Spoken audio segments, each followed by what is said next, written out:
All right, let's get right into it. Today, we're breaking down a major conflict that's unfolding at the very top of America's public health system. We're talking firings, resignations, and a huge battle over the future of science policy in this country.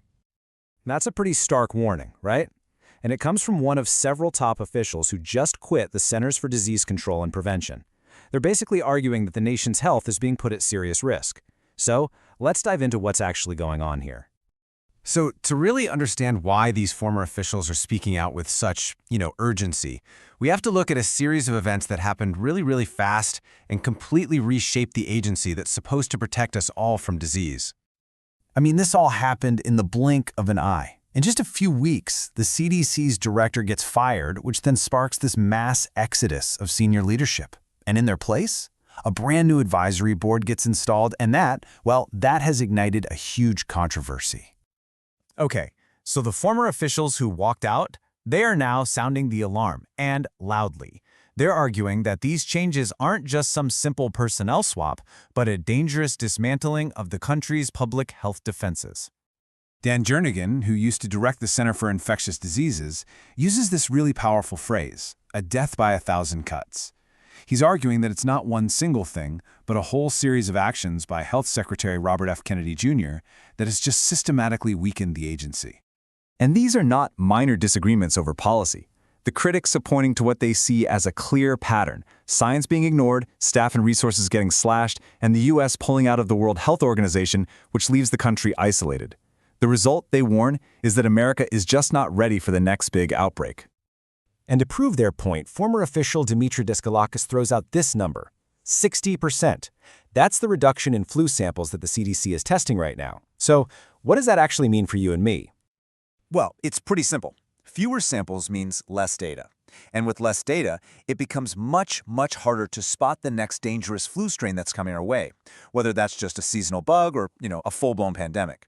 And that directly impacts our ability to make an effective vaccine in time. And that brings us right to the new advisory committee.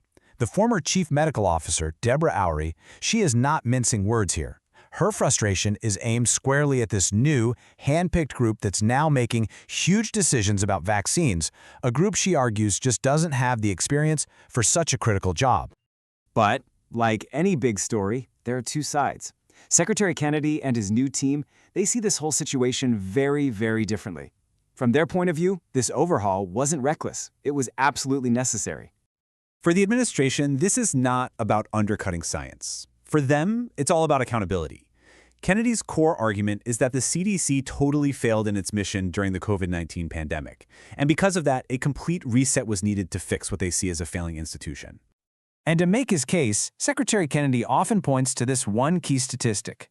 The U.S. has just over 4% of the world's population, right? But it's suffered nearly 20% of the world's COVID deaths. For him, a disparity that big is just undeniable proof that the agency failed. And I mean, you can't get much more direct than this. Kennedy explicitly connects the CDC's old leadership with policies that he and many others considered failures, like mask mandates and school closures. So he's framing their departure not as a loss of expertise, but as a necessary consequence for past mistakes. So, as you can imagine, the new leadership is pushing back hard against their critics. The new advisory chair, Martin Kulldorff, completely rejects the anti-vaxxer label. He says he and his colleagues are being unfairly attacked and has even challenged his predecessors to a public debate, arguing that open discussion is actually the best way to move science forward. So, here we have two completely different stories. On one side, you have a dire warning of a system being taken apart, and on the other, you have a passionate defense of a necessary course correction. So what does this intense conflict actually mean for the country's health? When you boil it all down, it comes to this fundamental disagreement. What's more important in a health crisis?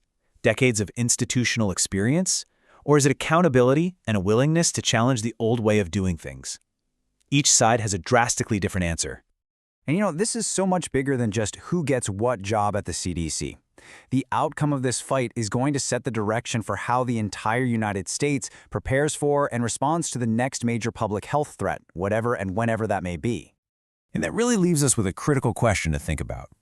When the stakes are this high, how do we, as a country, strike the right balance between trusting our established scientific institutions and demanding political accountability? This whole conflict has forced that question right out into the open. And honestly, the future of the nation's health is kind of hanging in the balance.